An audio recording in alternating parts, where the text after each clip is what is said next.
বছরভর পাহাড়ের সবুজ ছুঁয়ে টুম সোনাদা পেরিয়ে ঘুম পৌঁছয় ঐতিহ্যের খেলনা রেল, যার অস্তিত্ব আরও মোহময় করে তোলে দার্জিলিং পাহাড়কে।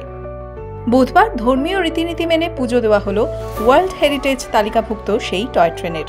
রেলকর্মীরা ভক্তিভরে অংশগ্রহণ করেন এই পুজোয়।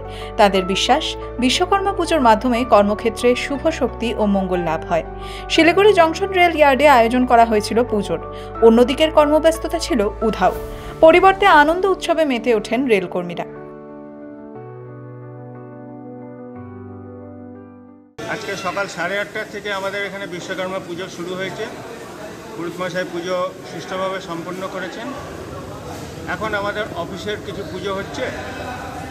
এরপরে আমাদের একটা কালচারাল প্রোগ্রাম আছে ছোট, সেটা হবে। তারপরে প্রসাদ বিতরণী প্রোগ্রামটা হবে, ইনক্লুডিং ইঞ্জিন অ্যান্ড অফিস, সবগুলো পুজো হয়ে গেছে অলরেডি। কোথায় হলো প্রোগ্রামটি? আমাদের টয় ট্রেন শিলিগুড়ি একটা শেড আছে, ন্যারোগেজ শেড, সেখানে। দার্জিলিং হিমালয় রেলওয়ে প্রতি বছরই সাড়ম্বরে পুজো করে বিশ্বকর্মার। এবছরও তার ব্যতিক্রম হলো না। Bureau report, the wall news.